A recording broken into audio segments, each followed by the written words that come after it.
Triwinarsih mempersembahkan media pembelajaran bahasa Inggris Text Report. Dalam media pembelajaran ini, saya lengkapi dengan standar kompetensi, kompetensi dasar, indikator, tujuan, materi, evaluasi, dan kesimpulan. Kita cek untuk standar kompetensi. Standar kompetensi 5. Memahami makna teks tulis fungsional dan isi pendek sederhana berbentuk procedure dan report untuk berinteraksi dalam konteks kehidupan sehari-hari. Berikutnya, kompetensi dasar. Kompetensi dasar 5.3. Merespon makna dan langkah retorika dalam isi pendek sederhana secara akurat, lancar, dan berterima untuk berinteraksi dalam konteks kehidupan sehari-hari dalam teks berbentuk procedure dan report. Dari kompetensi dasar ini ada indikator. Indikator ada 5. Mengidentifikasi makna kosakata dalam teks report, mengidentifikasi gagasan utama teks report, menemukan informasi-informasi dalam teks report, mengidentifikasi tujuan komunikatif teks report, dan mengidentifikasi langkah-langkah retorika teks report. Dari indikator kita tentukan tujuan pembelajaran. Tujuan pembelajaran disediakan teks tulis berbentuk report. Siswa dapat 1. Mengidentifikasi arti kata dengan tepat. 2. Mengidentifikasi gagasan utama teks dengan tepat. 3. Menemukan informasi-informasi dalam teks dengan tepat. 4. Mengidentifikasi tujuan komunikatif teks dengan tepat. 5. Mengidentifikasi langkah-langkah retorika teks report dengan tepat.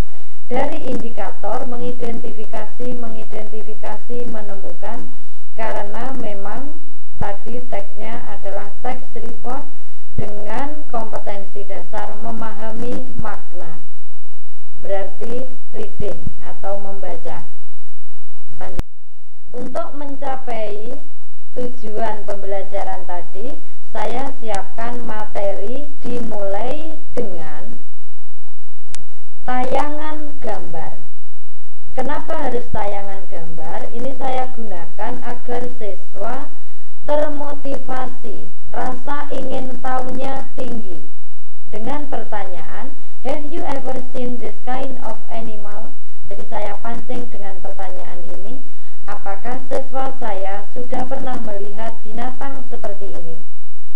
Ada yang menjawab belum, ada yang sudah, mungkin yang sudah di TV melihatnya. Berikutnya tayangan gambar lagi. Disebut apa binatang ini? What do you call this animal? Ya. Berikutnya gambar yang ketiga. Saya sajikan gambar ketika binatang itu dalam air. Can this animal swim? Dapatkah binatang ini berenang? Mereka masih tanya jawab dengan temannya, bisa atau tidak. Di sela mereka sudah mulai bertanya, sudah mulai ingin tahu, saya sajikan dalam bentuk video. Coba kita lihat dulu tayangan videonya.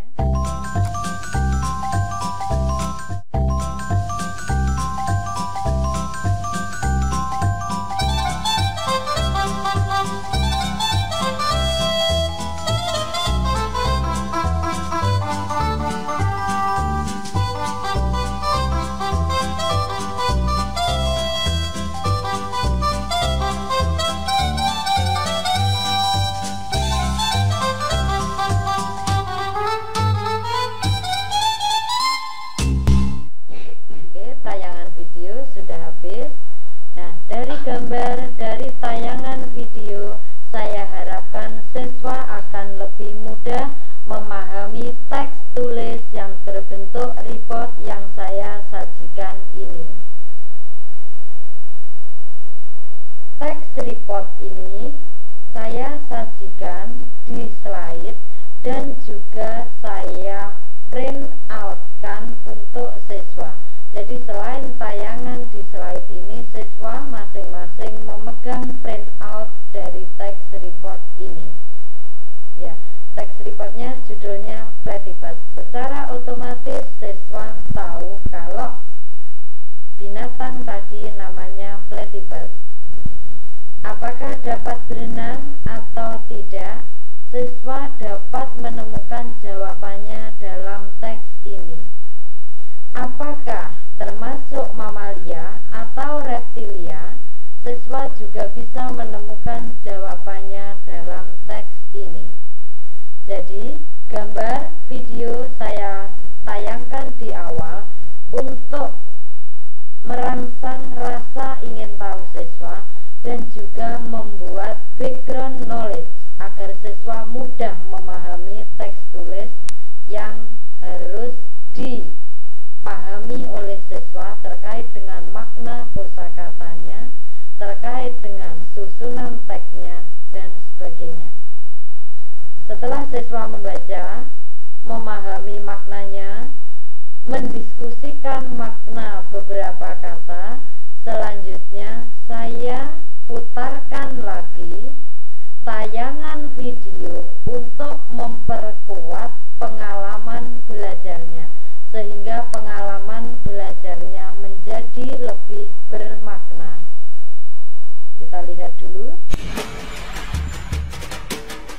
18th century Europeans thought it was a hoax when they first saw drawings of the peculiar creature. But make no mistake, this oddball animal's no joke. It's a one-of-a-kind all-terrain species combining 3 animals in one. And it goes from cute to killer in an instant.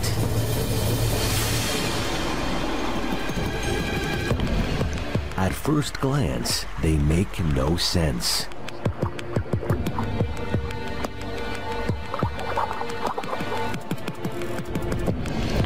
From their plump furry tails to their broad-billed muzzles, the platypus is about the size of a beaver. But all comparisons end there. Videonya selanjutnya dari gambar, tayangan video, kemudian teks tulis, kemudian saya perkuat dengan tayangan video lagi.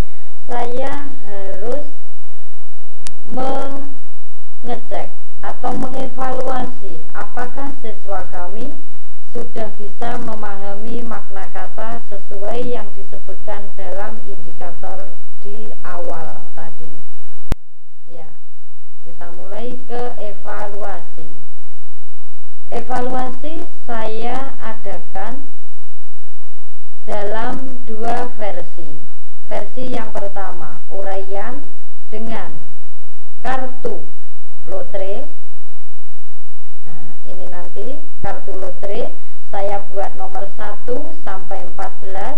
Semua siswa mengambil kartu lotre, kemudian siswa yang mendapatkan nomor 1 berkumpul dengan nomor 1.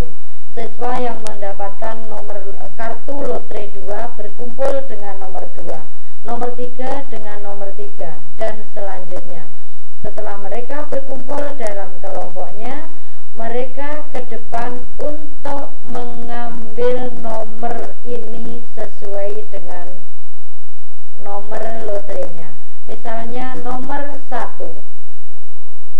Ya, pertanyaannya, what does the text tell you about? Kemudian siswa menjawab. Saya perkuat jawaban siswa dengan menunjukkan jawaban ini. Berikutnya, nomor 2, kelompok nomor 2. Mention the general definition. Ya, di sini siswa menjawab, kemudian saya perkuat jawaban siswa dengan jawaban ini. Nomor 3. Mention the behavior verbs. Kata kerja yang menunjukkan tingkah laku. Siswa menjawab dan saya tunjukkan jawabannya. Nomor 4, number 4, mention the passive sentence. Suruh menyebutkan kalimat pasif. Siswa menjawab, kemudian saya perkuat jawaban siswa di sini. selanjutnya nomor 5, 6, 7 sampai nomor 14 sama. What is the main idea of the third paragraph? Siswa menjawab, saya perkuat jawaban siswa di sini. Berikutnya, saya mencoba untuk evaluasi dengan model lain. Nah, evaluasi kedua seperti ini bentuknya. Saya tayangkan bagian tubuh platypus sambil menghafalkan kosakata terkait bagian tubuh platypus. Ada tail, ada hind feet, ada forefeet, eye, bill, nostril, frontal, shield, and ear. Nah, dari sini siswa saya minta untuk memilih bagian tubuh platypus yang mana yang mereka sukai. Choose your favorite part of platypus. Ketika ada siswa yang memilih tail, ekor, maka siswa tersebut harus membuka ini. Ya, ternyata siswa yang memilih bagian tubuh tail tadi harus menjawab pertanyaan nomor 1. The general classification is stated in paragraph. Jadi berdasarkan teks tadi, klasifikasi umumnya ada di paragraf berapa? Coba siswa memilih B, salah. Berikutnya siswa menjawab C. Sorry, try again. Juga masih salah lagi. Great job. Great job. Kemudian siswa yang memilih bill, paruh, klik bill. Ya. The example of passive voice is more than one right answer. Lebih dari satu jawaban yang benar. Siswa menjawab A dan C misalnya. Kita cek yang A.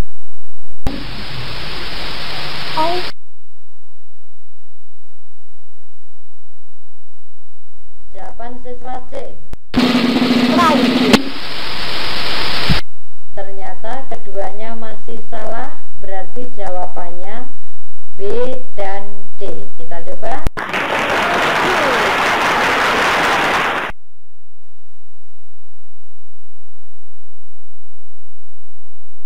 Yang D.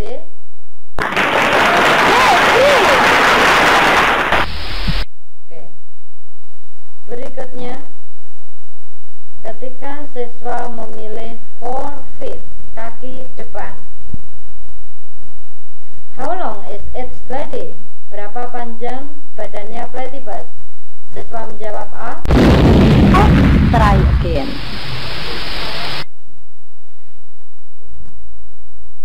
Siswa menjawab B. Try again. Salah juga. Memilih Sorry, try again. lagi. Berarti jawabannya yang D. Kita cek jawaban D. Ternyata yang betul adalah jawaban D. Begitu selanjutnya sampai bagian-bagian tubuh platypus ini terbuka semua. Setelah mengalami pembelajaran mulai dari tayangan gambar, video, kemudian teks tulis itu sendiri, video lagi, evaluasi dengan 2 versi, maka selanjutnya siswa saya ajak untuk mendiskusikan materi yang kita pelajari hari ini dan membuat kesimpulan. Summary of report text. Kesimpulan atau ringkasan teks report. Ya. The generic structure of report text is general classification and description. There are two kinds of description in the second paragraph and in the third paragraph. Kita cek paragraf yang ketiga, description of appearance, and then here description of habit. So, from this lesson, we know that the purpose of report text is to inform something in general. And then the generic structure of report text, general classification and description. The use of present tense, use verb 1 and to be, is or are. And then the use of passive voice in report text. Okay, now it's time for my student to get homework. Selanjutnya, waktunya memberi PR untuk siswa saya. In group of 5, find out another report text about wild animal. Each group must get a report text. Then collect your text in the next meeting. Jadi, kelompok 5 siswa mencari teks report yang lain yang temanya tentang binatang buas. Masing-masing kelompok harus menemukan satu teks report. Berikutnya, mengumpulkan teks report tersebut di pertemuan yang akan datang.